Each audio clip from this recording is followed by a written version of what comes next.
are an IAM expert. You are the founding member of Cloud Security Alliance and have chaired work groups on IAM. It is commonly seen that while IT teams invest heavily in login security, many don't apply the same scrutiny to password resets. If the reset path is weaker than the authentication path, it becomes the logical target. So, any highlights on Visa's approach to de-escalate attackers' privileges through password resets? First of all, we don't believe in passwords, right? Passwords, should be eliminated, and this has been a journey for many companies. But we set the strategy 2-3 years ago. It go passwordless across the board, and because if you have passwords, an average person has over 100 passwords. And they use, and they continue to reuse the same password over and over, right? And that's kind of the honeypot for the bad guys, right? Once they get access to your passwords through the dark web, they can now use it for account takeovers and replay against you. So our strategy is, completely going passwordless. So we support standards like FIDO, which is basically biometrics based, and it's withstands all the pressure tests of hackers. And also, number two is it really helps reduce the friction. So if you have no passwords and you come into our system, there's a lot more throughput we can have and a lot better user experience we can offer.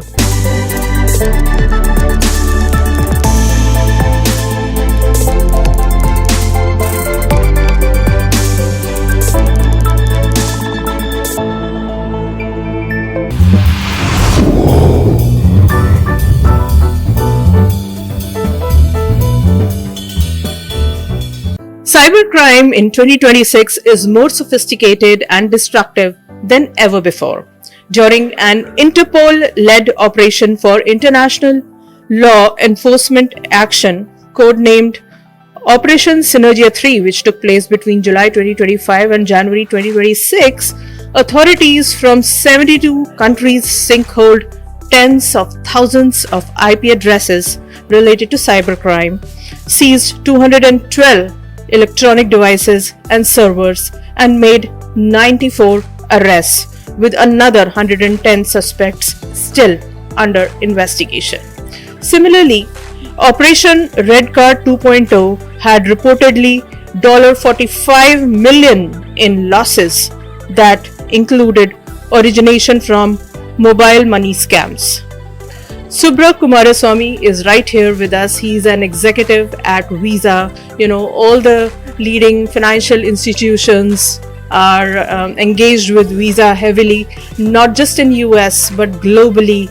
And he is the Senior Vice President and Chief Information Security Officer at Visa, who manages 24/7 cyber fusion centers that block roughly 90 million attacks and 11 million phishing attempts every month. Welcome, sir, to YoIndiaTV with me, Jasleen Khanuja. And first of all, let me ask you, how's your experience here at RSAC 2026 conference at this Moscow Center? First of all, thank you for having me. It's great to be back here. I'm almost here every year, and great to see the progression over the last many years. And this year again, the theme is AI. It's been a fantastic journey so far. A little bit of Visa and myself. I've been in Visa for 10 plus years, and as you know, Visa is a critical infrastructure for US and global payment ecosystem. We do business in 200 plus countries. We have over 160 million merchants. As you mentioned, we have relationship with 15,000 plus banks, right? And that scale is humongous. On a daily basis, we do over a billion transactions a day, and at peak times we're doing at 83,000 transactions per second. And this is very critical for every consumer to make sure it's the best way to be paid and get paid, and for every merchants and every banks.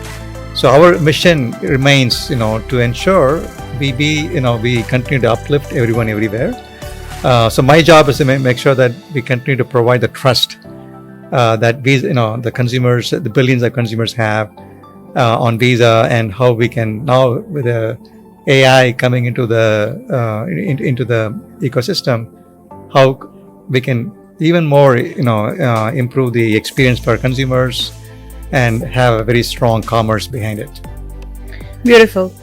So, tell me how Visa is surviving in the era of geopolitical cyber attacks. When it comes to the regulatory resilience, how does Visa maintain a unified global security standard while adapting to the regulatory volatility of 200 plus different jurisdictions, especially regarding data residency and localized encryption laws? Yeah, as I mentioned to you, we have business in 200 plus countries, and our goal for number one is to make sure that the consumer privacy is protected all the time, and we comply with the local laws and the regulatory requirements from countries. Right? We've been, we want to ensure the consumers, they get the right to how the data is consumed. So our entire framework is to ensure that we not only have the best cybersecurity posture, but it's also compliant with the regulatory requirements. So we have done data localization wherever is required. So our goal is again to make sure that we are providing the security, the privacy on the data aspect, while we maintain the consistency of the consumer experience. The journey of each transaction starts with you. When you click, swipe, dip, or tap to pay, data about the transaction travels from the store owner to their bank or processor, which captures the information and sends it to VisaNet. VisaNet uses artificial intelligence technology to analyze every aspect of the transaction to determine the level of risk for fraud. VisaNet routes the information to the bank that issued the customer's credit or debit account. The bank decides whether to approve or decline the transaction based on Visa's risk score and its own data about the account. Traveling back through VisaNet, the approved request returns to the store owner, where the transaction is completed. Refund fraud is no longer just opportunistic abuse of return policies. Instead, it has evolved into a structured underground marketplace where fraud techniques are packaged and sold like digital products. Research shows that the most commonly referenced brands include Amazon, PayPal, Apple, eBay, Walmart, Best Buy, delivery platforms, and digital payment services. These platforms share characteristics that make them attractive targets, like large transaction values that allow fraudulent refunds to blend into normal activity, customer-friendly refund policies designed to maintain satisfaction, high-value consumer goods, or financial transactions that increase potential profits for fraud actors. What role is Visa playing to secure their financial partners and prevent refund without return or a chargeback fraud or goods swapping or empty box returns or policy manipulation? Yeah, again, for us, trust is a cornerstone of commerce. As you know, we have prevented over $40 billion in fraud. And again, thanks to the investment we have made in AI, we have made over $13 billion in investment in AI to help ensure that we have a very strong ecosystem for merchants, for banks, for the consumers. And, we have, again, in the context of AI, we have been in AI journey for 30 plus years. And we have built very sophisticated AI-based models that helps prevent the fraud, right? So first and foremost, the consumer should feel that, that the trust they establish in Visa continues to be the cornerstone. And we will continue to, now with the Gen AI coming into the picture, we are now leveraging Gen AI to help protect the fraud. And, again, the fraudsters are very sophisticated. They are leveraging different techniques to figure out, where the weakest link in the chain. And we are offering services, to the issuers, the merchants, to ensure that they can be as secure as, Visa, as an example, that, we have a best-in-class gold standard. So my job is to continue to look for any new threat vectors. We also very good at sharing threat intelligence that, that our partners will benefit from. and we contribute threat intelligence to the platforms like FSISAC, which is a community of financial partners. So we are, we believe in having a very strong ecosystem. So all of us, are together on this mission to keep the bad guys out and continue to eliminate fraud.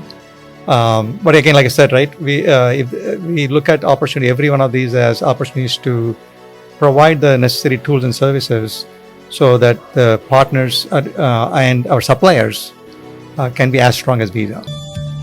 Introducing Visa Threat Intelligence, powered by FireEye. Visa Threat Intelligence, world's top payment and cybersecurity experts have joined forces.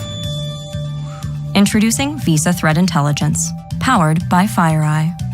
Visa Threat Intelligence maximizes the intelligence gathering capabilities of both organizations to deliver customized threat indicators, technical bulletins, and curated relevant insights, so analysts can distill the latest cyber intelligence into actionable information. It also arms your security teams with the information they need to become smarter and more familiar with the ever-shifting landscape of cyber threats. And all Visa Threat Intelligence subscribers can safely exchange threat intelligence to help prevent campaigns from expanding. This comprehensive, collaborative, one-of-a-kind approach protects your business, your customers, and your profits, now and down the road, so you can focus on running your business. Visa Threat Intelligence, powered by FireEye. So you've talked about the heavy investment in AI from last 30 years. I would like to draw your attention to what Microsoft has just said based on their research on AI. So according to them, AI is currently used primarily for decision making rather than for autonomous attacks. And Amazon and Cyber and Raman Security blog also recently reported on a threat actor using multiple generative AI services as part of the campaign that breached more than 600 FortiGate firewalls. How are you leveraging AI for threat management in particular and preparing for future challenges like post-quantum cryptography? Certainly.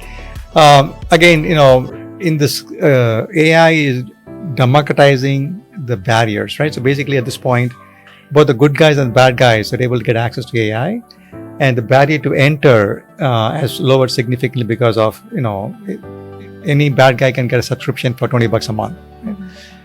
But what we believe is that the defenders who are ensuring that the payment ecosystem is strong, be leveraging AI to be proactive, be 1 or 2 steps ahead. As an example, if you look at our Cyber Fusion Center, you mentioned earlier, the first level of touch is now done by AI. AI agents are now looking at the signals coming into ecosystem, and they're able to provide the right context and the right level of decision support to the analyst. We still maintain human in the loop. Human in the loop is one of the core principles on how we are helping our, ensuring that the protection that we do has the right level of resiliency, right? But the fact is that AI is playing a very significant role to help make the right decisions and stay 1 or 2 steps ahead of the bad actors. That's number one. And number two is, we have been also we are seeing really good benefits around how we can have products designed with secured by design principles. So we have integrated quite a bit of AI discovery, the vulnerability discovery, AI remediation for developers, all of that in the life cycle. So that results in less attack surface when we have products, that go to the market.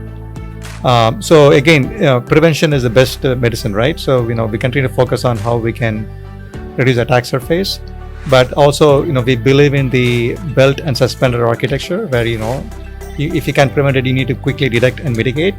And with the help of AI, we have seen significant reduction in how fast we can respond. So that's, it's going to get better and better, but it requires you to have the right investment, right? And so we have, I'm grateful for all the investment that we are, making in the space, so that we can continue to be the best in class. Every time you use your card, Visa's AI is learning. Every purchase you make helps Visa get even better at protecting your next transaction. Visa's AI doesn't know your name or exactly what you bought, It sees activities and patterns to learn what your typical purchase behavior looks like, so that even before you make your first purchase, we can spot suspicious activity. For every attempted purchase, Visa's AI assesses fraud risk so that the bank that issued your card can approve or deny the transaction, or send a text asking you to confirm an unusual payment. Among latest cyber attacks, we are hearing that APT-37 hackers, also known as Carcraft, Ricochet, Cholima, Inky, Squid hackers, they are using new malware as a part of Ruby Jumper campaign to breach air-gapped networks. The malicious tools involved are deemed to be REST Leaf, Snaked Dropper, Thumb SBD, VirtuStack, and Footwine. What is Visa's strategy to tap such acts and successfully play defensive to proactively safeguard your customer interests? Yeah, again, we have a very strong threat intelligence group that is keeping track of all the different bad actors, nation state including. And we have a very good partnership with both public and private threat intelligence, right? So we are, looking at any specific campaigns targeting financial ecosystem, or if there are any specific campaign targeting certain segment of the consumers. So that allows us to proactively arm our sensors. So we call this as cyber threat intelligence led defense. Nice. Right. So the idea is that intelligence is going to differentiate between how fast a defender can move. And using that intelligence, we're able to quickly put the right controls in place, the prevention, the signals we should be looking for. And that helps us to, continue to be, the one or two steps ahead of the bad actors. This concept, right? And it'll get more amplified with AI. We collect, and every day we are collecting threat intelligence from hundreds of different sources. And with the help of AI, we can actually quickly figure out what is the signal from the noise, and make it very targeted, and make it more efficient. And ultimately, we want to provide these services to our partners. We will be, the threat intelligence that we have is very unique, because we are at the nexus of payment, risk, and fraud, right? And with that advantage, we can provide the right level of services to a mid-sized issuer or a bank or a merchant who wants to take advantage of that and be able to align with our concept of threat intelligence-led cyber defense. Every Visa account has a profile of previous transaction data. Each time you buy something, the account profile is updated and compared to the spending behavior of more than 3 billion other accounts, making roughly 180 billion annual transactions. This behavior is grouped into clusters, and your account could be in hundreds or thousands of these groups. The activity in these clusters helps Visa understand whether a transaction fits a pattern or departs from the norm enough to be flagged as high risk for fraud and possibly declined by the issuer's bank. So unlike ransomware groups that want payment, there are attackers that want just operational chaos. They use legitimate administrative utilities like SSH or PowerShell removing to move across networks without triggering traditional malware detection systems. Researchers have also observed that operators establishing covert access paths using tunneling tools such as NetBird, enabling them to maintain persistent connectivity inside victim environments. How does Visa contain such actors, and what kind of robust internal controls are in place?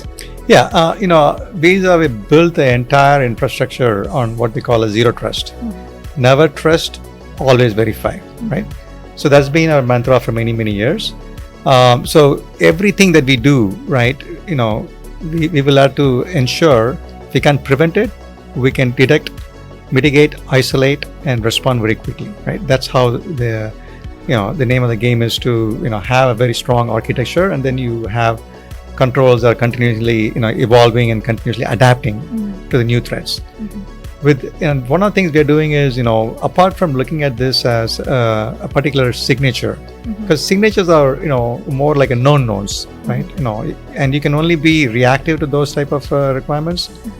we are moving to more adaptive, more that looks for behavior change, that adapts to a particular threat and be able to protect us, right?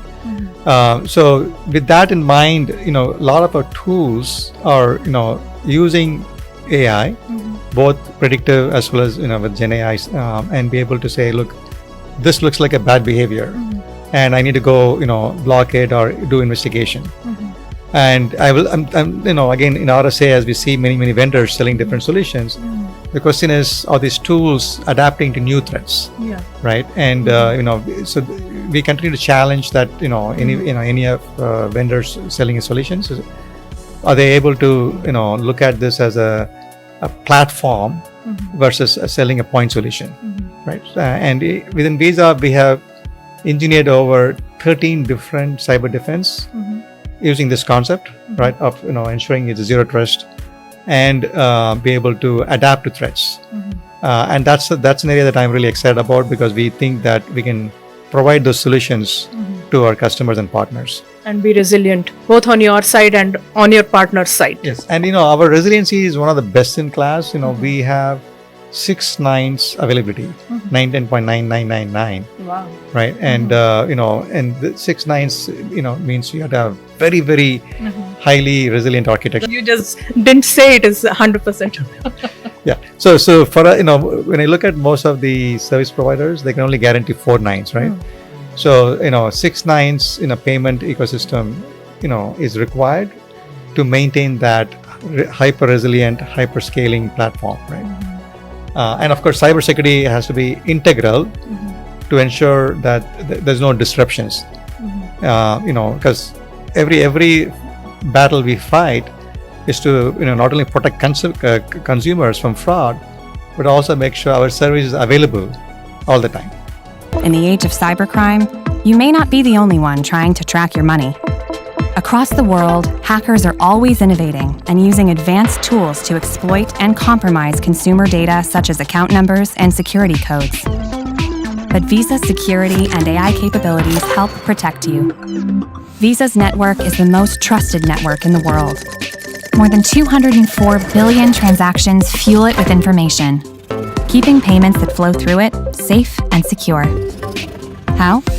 By identifying sophisticated attack patterns and alerting financial institutions and merchants before hackers even get a chance to make fraudulent transactions. So whether you're setting off on a dream road trip or just want to order a new jacket, you can shop with peace of mind knowing that Visa's AI has your back. Today and tomorrow. Talking about identity and access management, and I know you are an I&AM expert, you are the founding member of Cloud Security Alliance and have chaired work groups on I&AM. It is commonly seen that while IT teams invest heavily in login security, many don't apply the same scrutiny to password resets. If the reset path is weaker than the authentication path, it becomes the logical target. So any highlights on Visa's approach to de-escalate attackers' privileges through password resets? First of all, we don't believe in passwords, right? Passwords, should be eliminated, and this has been a journey for many companies. But we set the strategy 2-3 years ago. It go passwordless across the board, and because if you have passwords, an average person has over 100 passwords, and they use and they continue to reuse the same password over and over, right? And that's kind of the honeypot for the bad guys, right? Once they get access to your passwords through the dark web, they can now use it for account takeovers and replay against you. So our strategy is, completely going passwordless. So we support standards like FIDO, which is basically biometrics based, and it's withstands all the pressure tests of hackers. And also number 2 is it really helps reduce the friction. So if you have no passwords and you come into our system, there's a lot more throughput we can have and a lot better user experience we can offer. So password reset is there because someone is using a password. And our systems today are completely passwordless. If you think about how we do ACS, these are services that protect our consumers. They don't rely on passwords, right? And I would highly encourage folks who haven't moved to passwordless to make sure they start the journey today, and make it easier for consumers and make them more secure. Yeah, but in person, even biometrics can be misused, by forcing biometrics on someone. Yeah, so the biometrics attack vectors are different. Obviously, there could be deepfakes, and if you look at voice-based authentication. But the FIDO standards are looking at all of these vectors, and much more secure than someone writing the password on the back of their sticky note. So to me, everyone should think about how do you adapt passwordless technologies. And what we have done, we have actually have technologies that look at your behavior. So, Jasleen, if you come from a particular network that we don't trust, or if you're using a device that doesn't look right, we actually quickly provide you, what we call as the step-up authentication. And it's very seamless, right? Because I don't want you to always do a step up and someone getting a 8-digit password and trying to come log in. So our systems is much more intelligent to look for the behavior and say, based on your characteristics of where you come from, what type of device you use, how you swipe your phone, we quickly use that information real time using machine learning and AI, and be able to say, hey, this is a good transaction or not, right? So that is our goal. Our goal is to continue to be the to remove the friction, help consumers get the job done. And if folks are using passwords, they should think about really investing in passwordless technology.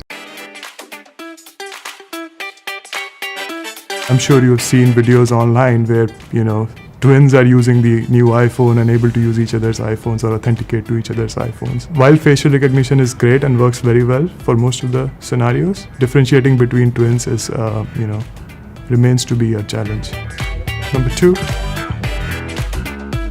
the state-of-the-art systems which you see in modern-day mobile phones, they are advanced enough to detect whether it's a live finger or a replica of a finger. They have advanced AI technology built into those systems these days to be able to do that. Number 3,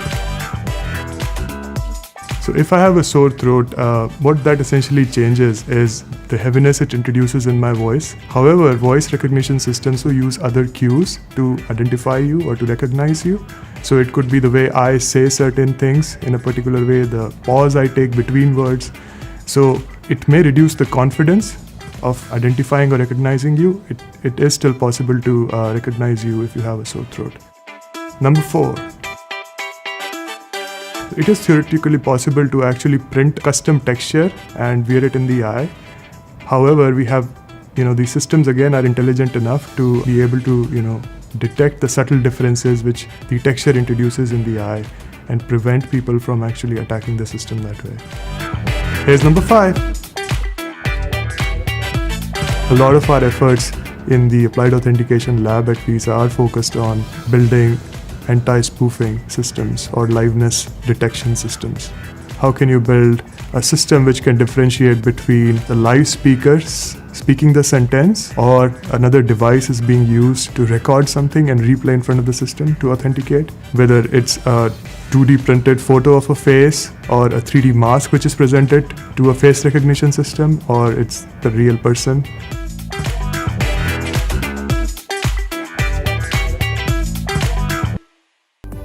Nice. So, is Visa security extended to crypto wallets as well? Honing on crypto agility, you've advocated for agile cryptography in a massive global network. How do you build a system that can swap out encryption algorithms without causing a billions of transactions level of disruption? I think you mentioned about post-quantum earlier. I didn't touch upon that. So that's another big area of focus for me, is to really make sure that all the partners, the customers that we have, they are coming along on the journey of post-quantum crypto, right? As you know, quantum can break the public key technology in seconds once it becomes a reality. What we are calling it as a Q day. The Q day is when quantum computers can break the public key technologies that includes TLS, SSL, and what we have been doing is we are systematically inventorying all the assets that requires a upgrade into the post-quantum crypto algorithms. As you know, NIST has published 4 different algorithms, and Visa contributed to one of the algorithms, right? We actually published a research paper. So we've been on this journey for 10 plus years. And, we are right now at the point, we are assuming that quantum will become reality in 2030. With that in mind, right, we have been upgrading our systems to be quantum resilient. And I believe that, the next few, and we are seeing this breakthroughs in quantum through chip innovation, through quantum error correction. These are areas where we believe it will accelerate the Q-Day.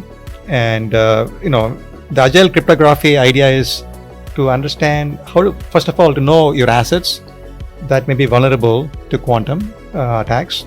Number 2 is to ensure that you can easily decouple the technology. It's like when you're flying a plane, how do you change the engine, right? When you're flying a jet and you want to change the engine. So we have designed it in a way that we can change the algorithms without really impacting the transactions, right? Without impacting the resiliency of 6 nines.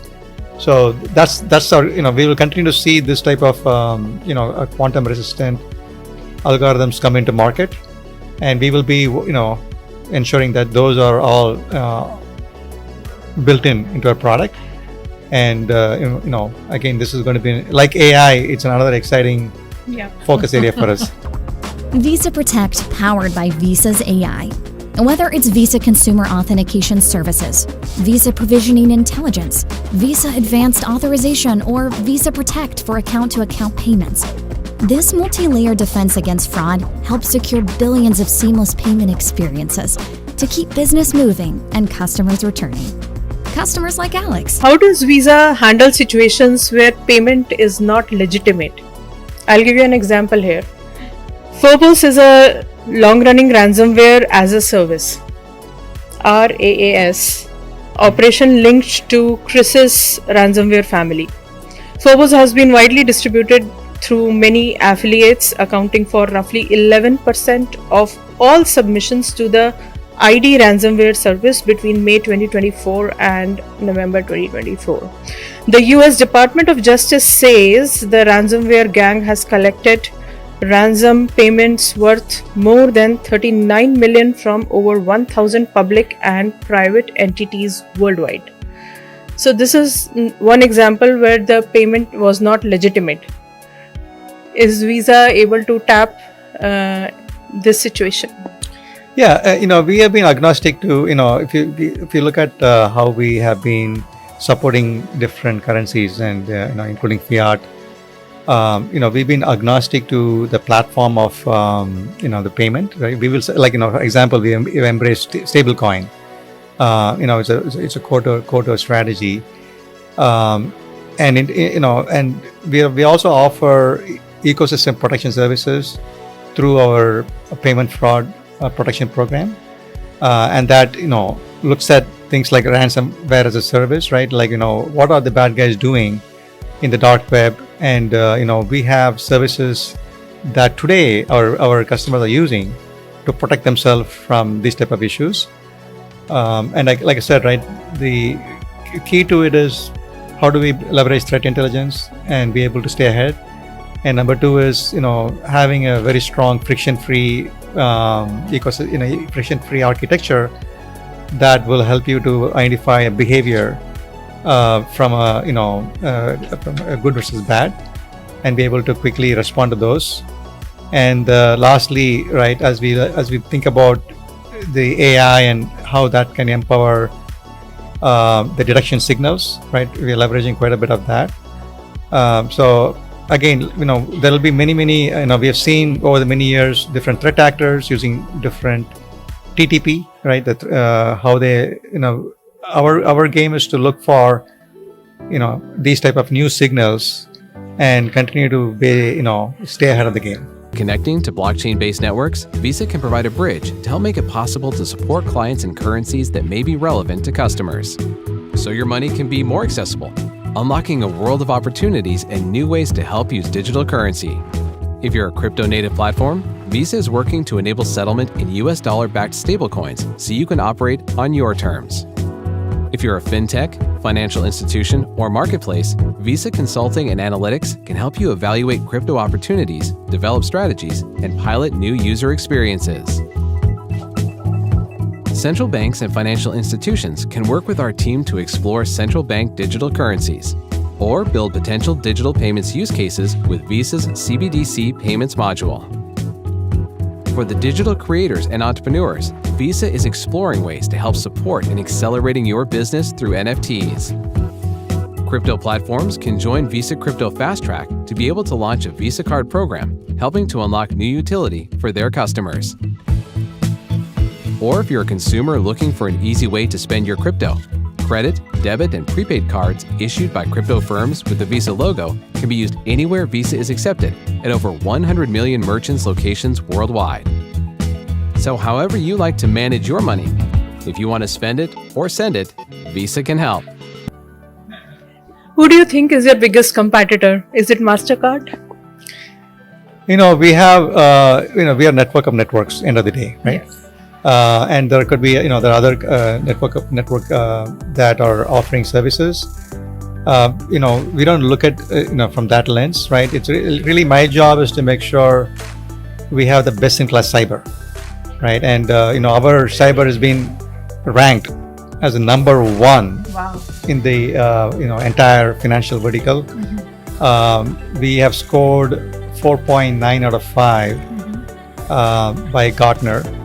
Right, and that's how we differentiate. Before I wrap up, I would just like to ask you about the software bills of material. As the industry moves on, we are moving towards SBOM. So how are you using this data to proactively defend against another SolarWinds style supply chain compromise? Yeah, and again, if you think about PCI, PCI requires you to have a SBOM, right? And we are one of the co-authors of PCI. SBOM is very critical to have visibility into all your applications and what software components they are leveraging. And it also provides you visibility into any suppliers of technology, how they're performing, right? As an example, in Visa, we rank every supplier. We look at, we call that vendor wall of shame, where we're looking at the best, the vendors who are not giving us technology that are secure by design or secure by default, and we are putting them on notice, right? Because I want to make sure I fight for the small guys, who may not have the leverage that we have, right? We have a hyperscaler, and we have the leverage to work with vendors. So SBOM ultimately will help us to provide insights into the posture. And I want to understand I want to make sure the suppliers are listening to us and they're giving us software and hardware that are designed with Visa's gold standard in mind. The great example is, think about Log4j. It happened 2 years ago, and I remember on that Christmas, everybody had to cancel the vacation, and it was very painful because at that time the SBOM was in early days, and now we have a very strong SBOM architecture, and if any new zero-day vulnerability show up or any new supplier has an issue, within seconds we know which supplier is being impacted, right? And we know what compensating controls we have to virtually patch. So hence, SBOM is one of the core requirements to have a zero trust architecture. Wonderful. So what's your final message to all the viewers of YoIndiaTV who look upon you as someone who is inspiring them, who look at Visa as, one of the leaders in the industry, and all the Indian American community who are proud of you? Yeah, first of all, I'm humble and privileged to be in my role. I think the best advice I would give you is, one, being curious right? We always say that having a hacker mindset helps a lot, right? And continuously looking at what we should do better, continue to look for the needle in the haystack. So that curiosity factor, or what we call as like IQ, EQ, there's a CQ, the curiosity quotient, right? That is one of the DNA for any successful cyber warrior. And second thing is to be more hands-on, experimenting with new technologies. I started my career as a developer, writing C code and eventually Java and so forth. And now with the AI coming in with Cloud Code and OpenAI Pro, I'm now back in my IDE writing code, right? And so I feel like I can now actually get one of the rare SVPs who writes code. So this is the time where everybody should be looking at how they can lean in more and experimenting, and the feedback loop is getting much shorter, right? You need to quickly iterate. So being hands-on and experimenting will go a long way.